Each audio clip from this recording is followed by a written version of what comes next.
My name's Paul. I've been a member of the Brady. I first came to the club in 1962. Stayed here for many years and never really left. I'm still involved to some extent with the Bradian legacy, and I'm now chair of the Bradians Trust.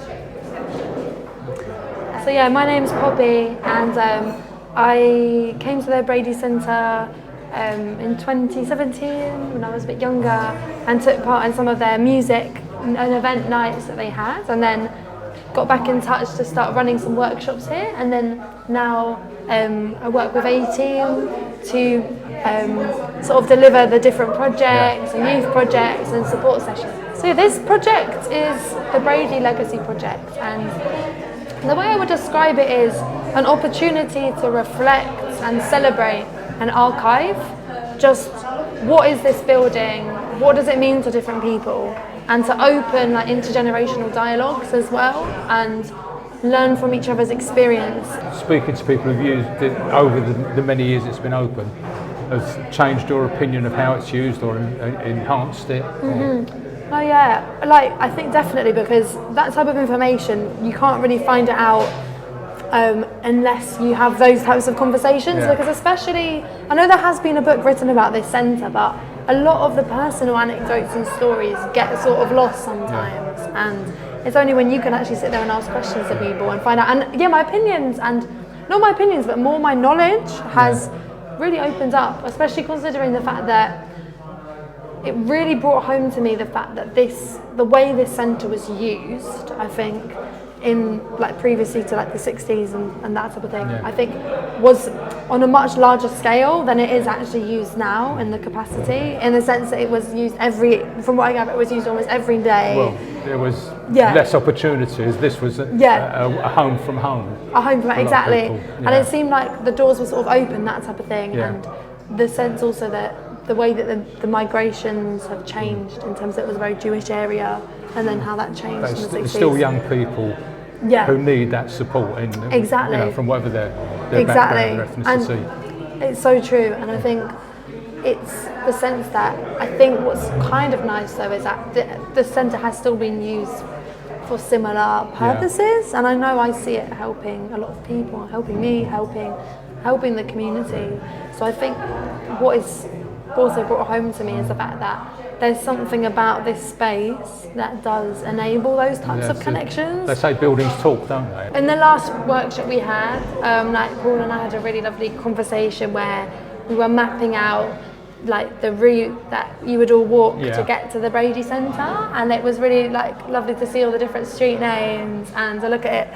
And this idea of the safe place, I think, came out from that, because also from the conversations was this idea that sometimes you could be walking in the area and then this place is like sort of, you know, that it's a safe little haven. And it also didn't matter what your family life and your background was.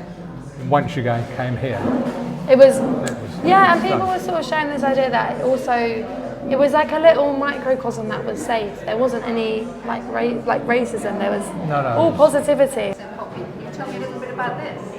Yeah, so again, this has been something which has developed quite intuitively in terms of just purely capturing people's initial thoughts and responses to the question of what does this centre mean to you? What are your memories, associations with it?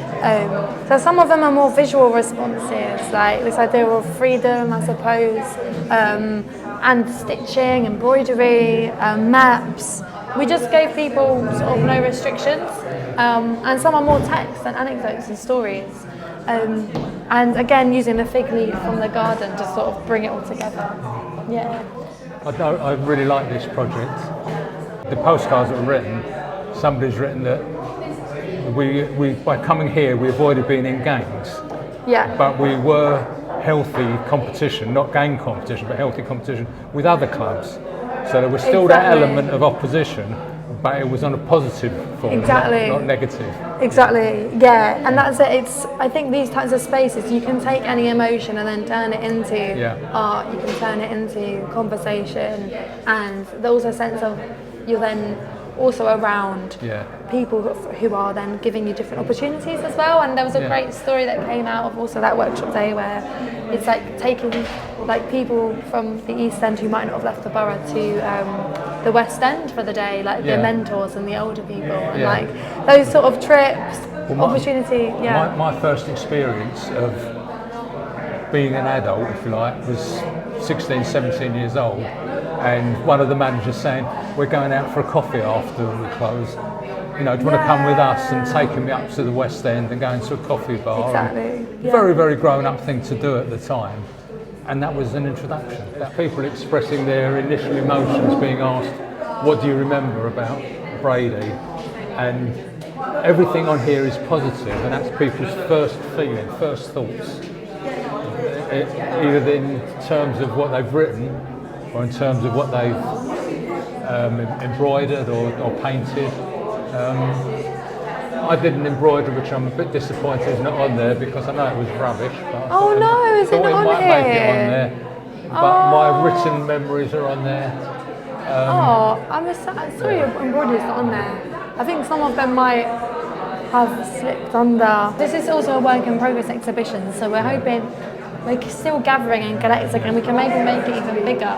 Yeah. And I think I said to you, Poppy, last time we spoke that I had this thing, I can see my embroideries on there now.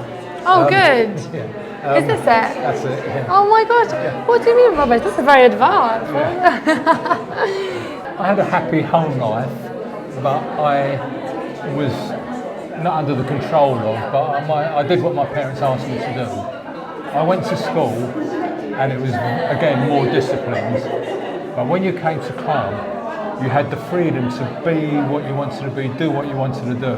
There weren't the same restrictions. There were certain limits, obviously, as there's got to be in any sort of community. But it was just so much freedom, and that's the thing. That's why I came 4 evenings a week and on a Sunday morning. Enabled you to really be yourself and have that space, which I think is that sense of also allowing younger people to be treated as, like you say, with that level of respect that goes both ways. Because the people who were our managers as such were not a huge amount older than us. They weren't paid, they came voluntarily. Obviously they were paid staff, but they came voluntarily because they wanted to give something back. And you had that impression, you felt that all the way through. Yeah.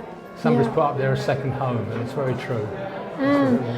Yeah, in the initial sort of session we did with the whole group who's sort of been organising the exhibition, that was something that kept on coming through in the images and the words and the text, and the sort of talking circle we did was this sense of really a second home where people felt that their families would also feel comforted to know that they were here. It is a safe place for people to be.